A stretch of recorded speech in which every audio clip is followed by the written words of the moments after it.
Saya tidak tahu alasan apa Pater Jimmy dan Romo Yosef ini dalam suatu kesempatan tiba-tiba waktu kami rekoleksi bulanan, dia bilang, "Joe, kau siap sih khotbah kami Morisua?" Saya bilang, "Jimmy, kau baik keliru. Saat dia imam saya bawa bangga kedi." Di depan ini ada Romo Idrus, kepala sekolah kami dulu, sangat menakutkan, ya. Ada Romo Lawrence Bate, ada Romo Leo Jawa, mantan pembimbing top saya dulu di Sumba. Saya kadang-kadang tipu dia dulu. Lalu para Romo yang lain ini ada di sini, tetapi Jimmy bilang, "Siap saja." Alasan yang kedua mungkin saja karena orang dulu kalau di paroki ini itu cukup istimewa memang. Kami memang tidak beri apa-apa untuk gereja, untuk seminari, tetapi imam pertama dari kampung kami. Jadi itu saya rasa lebih luar biasa daripada tanah. Lalu sudah 90 tahun seminari ini, kemudian paroki kita hampir 100 tahun, baru Nusa Belu ini mendapat dua orang imam satu kali. Ini juga adalah berkat yang berlimpah untuk kita.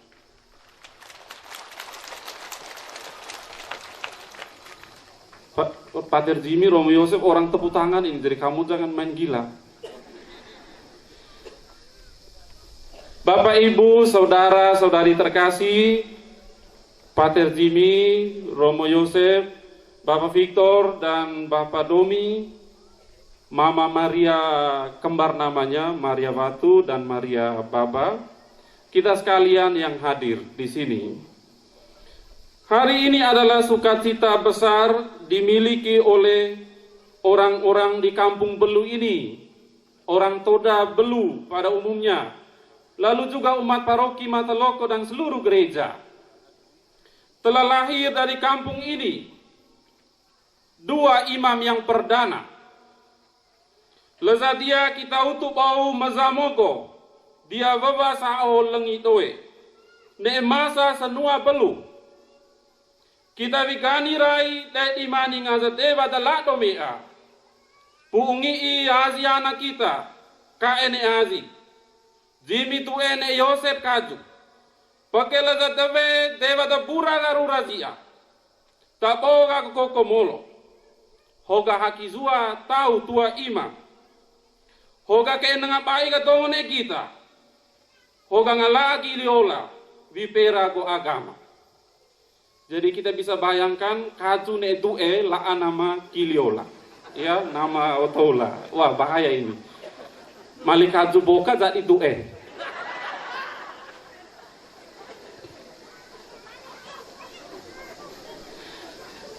Kedua imam baru ini memilih kisah panggilan Yeremia pada bacaan pertama tadi untuk menjadi semacam pembanding bagi panggilan hidup mereka. Yeremia berkarya selama periode Raja-Raja Yehuda, mulai dari Raja Yosua, Raja Yoyakim, dan Raja Zedekia.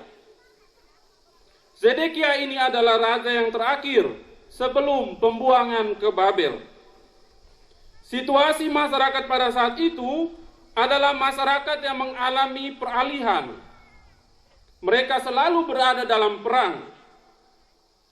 Pada masa-masa raja sebelum Zedekia, Israel sudah diserang, dikepung oleh Babilonia.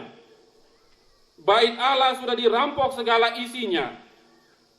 Zedekia, raja yang terakhir itu, tidak belajar dari pengalaman. Ia tetap melawan Babilonia. Dan pada masa Zedekia ini, bait Allah diratakan dan banyak orang dibunuh. Dalam situasi seperti itu, Yeremia dipanggil. Yeremia tahu konsekuensinya berat sekali. Ia menyatakan ketidaksanggupannya untuk menjadi nabi dengan alasan usia yang masih cukup muda. Ia tahu bahwa ia harus berdiplomasi dengan raja-raja Yehuda juga Raja Babilonia itu. Belum lagi bangsa Israel yang mungkin sedikit kepala batu. Beda dengan Nuah Belu itu kepala baik semua. Dan lagi dia sudah tahu bahwa kalau menjadi nabi, ia siap untuk dicaci maki, diejek, dicemooh, bahkan ditolak. Inilah alasan yang sebenarnya dipakai oleh Yeremia untuk menolak panggilan Tuhan. Bukan pertama-tama karena usianya yang masih muda. Namun Allah berkehendak lain. Panggilan Yeremia untuk menjadi nabi bermula dari dialog antara Allah dengan dirinya. Firman datang kepada Yeremia dan akhirnya Yeremia menjawab panggilan tersebut. Dialog tersebut menunjukkan bahwa panggilan manusia tidak pernah terlepas dari aspek mendengarkan. Manusia harus selalu mendengarkan Allah agar nantinya iman bertumbuh, harapan berakar, dan berbuah dalam kasih. Kita amat yakin kedua imam baru kita ini dan juga teman-temannya yang ditabiskan pada hari Minggu yang lalu sudah mendengarkan suara Allah dalam dialog-dialog, percakapan-percakapan pribadi dengan Tuhan dalam doa-doa mereka. Memang Pater Jimmy punya pengalaman panggilan itu agak aneh. Menurut pengakuannya, bahwa dia masuk seminari Santo Paulus itu pada satu malam ada pesta di Kampung Belu ini. Minum moke mabuk. Lalu pagi hari ketika bangun tidur, tiba-tiba dia bersama dengan Tante Sinta Ule, istri dari Om Emil itu, pergi ke seminari Santo Paulus. Sampai di sana bertemu Pater Vincent yang sudah pulang dari Amerika Selatan ini. Lalu Pater Vincent tadi Jimmy ini ada, saya tidak tahu ini nego-nego apa dengan Pater Vincent sehingga tes waktu itu tes bohong-bohongan, tipu-tipu. Dan yang buat tes Yonas harus hadir karena Padre dulu yang rekayasa nilai saya. Tiga hari ada di seminari dan orang rumah tidak tahu ada di mana. Lalu Bapak Domikazu pergi cek di sana. Ya. Meskipun Yeremia menolak, Tuhan, sesungguhnya aku ini masih muda dan tidak pandai bicara, tetapi Tuhan tidak mau repot dengan ketidaksiapan Yeremia untuk menjadi nabi. Tuhan kemudian memberikan kekuatan kepada Yeremia dan dengan jelas mengatakan, jangan takut, sebab aku akan menyertai engkau dan melepaskan engkau. Menjadi jelas bagi kita semua bahwa Tuhan tidak akan meninggalkan orang yang dipilih dan diangkatnya. Penyertaan Tuhan menjadi jaminan yang kuat bagi Yeremia untuk menjadi nabi. Namun, para nabi atau orang-orang terpanggil diminta untuk selalu menyadari kehadiran Tuhan, bahwa Tuhan selalu besertanya. Dan inilah yang dialami Pater Jimmy, anak Hakit Omi Sumori. Saya ingat orang bahasa Evengizua. Nah, tapi dia baik kan? Hal ini mengurungkan niat Pater Jimmy untuk masuk seminari jurusan listrik. Jadi Bapak Ibu lihat ada kekacauan perjalanan di sini. SMP 2 memang STM jurusan listrik dan bagi banyak orang itu aneh anak STM masuk imam. Tapi suruh dia cowok itu, main aja minus pro. Pater Vincent tertawa di belakang karena dia rasa berdosa sekali. Lalu kemudian dia melanjutkan ke novisiat di Nita. Waktu itulah dia mulai bertemu dengan banyak sekali tulisan-tulisan orang-orang kudus Karmel. Salah satunya tulisan dari Santa Teresia Avila, Solo Dios basta, Tuhan saja cukup. Namun perjalanan panggilan Jimmy ini tidak semulus seperti yang kita bayangkan, tidak semulus seperti wajahnya, ya. Jimmy Malikazio itu dia. Mai kita natif dia. Woi bangun pagi ini, kamu mukanya tergesa sekali kamu lihat itu ya. Sama Kena refrain ngeta. Teve ngala ami sami kue unu go ulu tu danilo. Ngaza hoga ngala ape stagote daola bodamu toja. Miu valo si atu ubai. Solo kedua. Ngasi dia one kelompoke televo sodaba ingodo tegang tage sa ote tago he atua le papa peta miu akasi kami bainge kami anu beo miu akasi kami si tolu nang asa kami si tolu ngasa ngasi nega bon inune tua. Kena aturan gereja putih, miu mai karang-karang. Mai si belu isi todat ai biasa, hogat ai biasa kamu kena. Hari Minggu rajin misa, kolekte kena timah 10.000, mah 20.000. Saya rasa ngeri kalau kita ke pasar, itu kita dengar mama, oh kawatong 1.000 apa saat kolekte oze. Oh, bagaimana itu? Jangan heran ini tidak hujan-hujan karena kasih Tuhan Allah yang sisa dari pasar. Sudah itu uangnya robek-robek, kotor, kasih yang bersih sedikit. Kalau tidak pastor paroki itu kepala sakit ya, Romo Bastu ngitung uang itu 1.000 itu susah ya. Coba langsung kasih 100.000 supaya orang tidak repot hitung.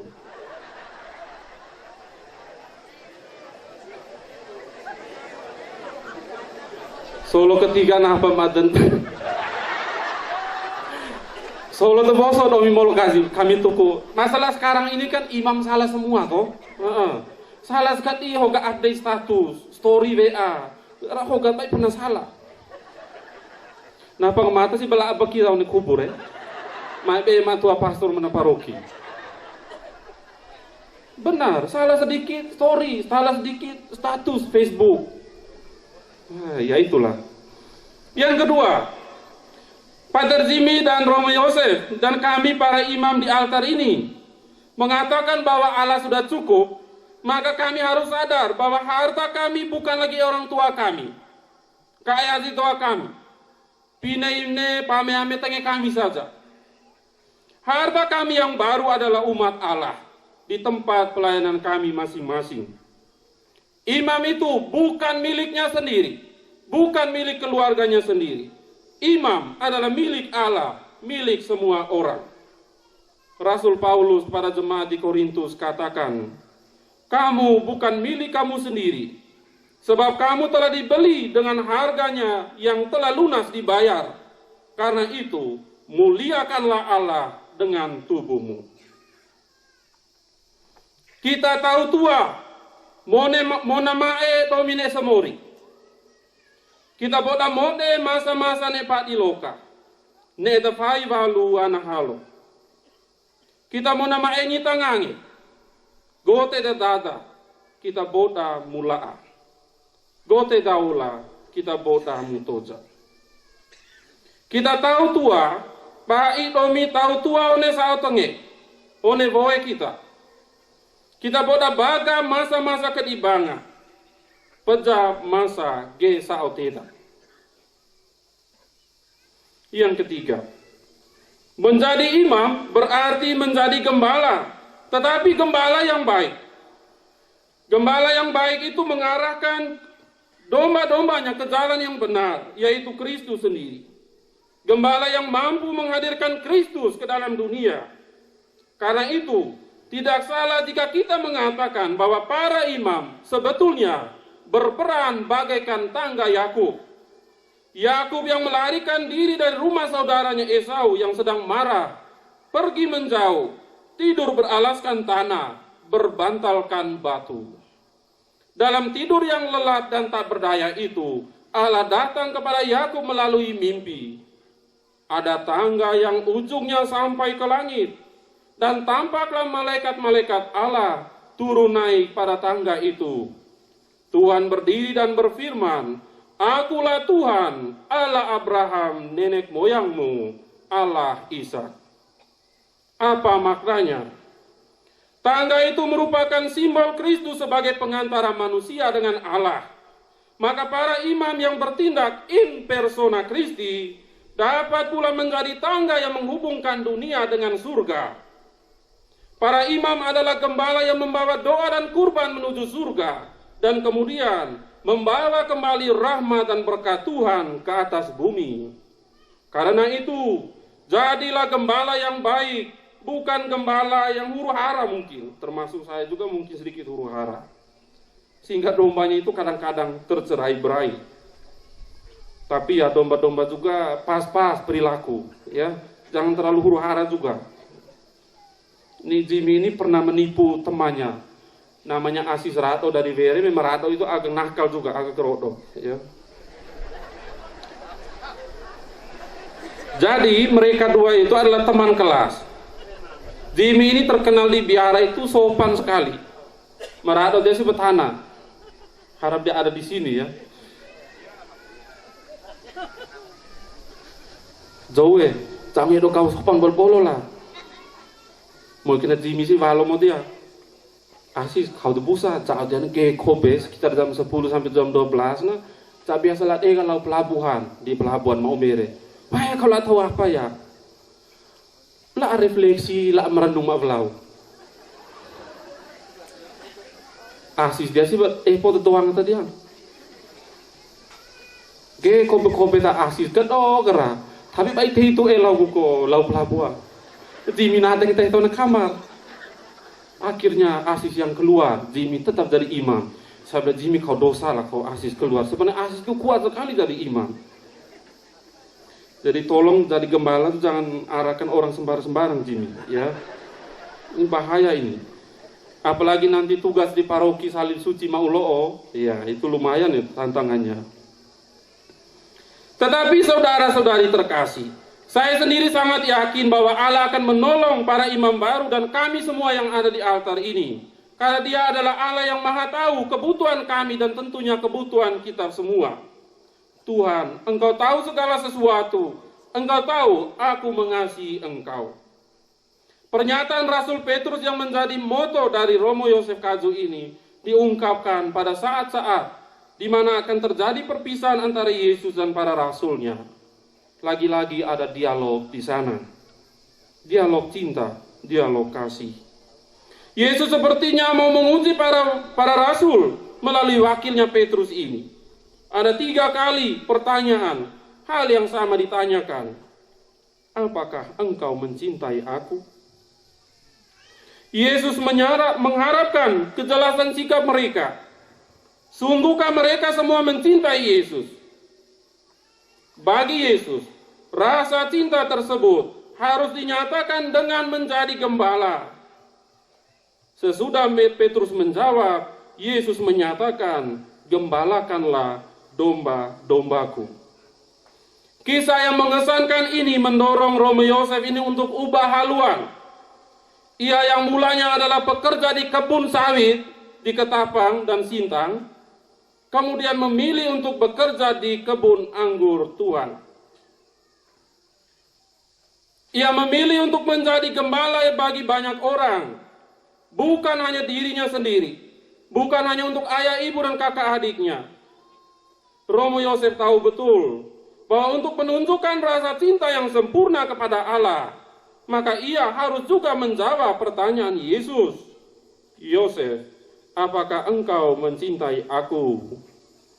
Pertanyaan itu menjadi dasar baginya untuk melepaskan apa saja yang mereka dalam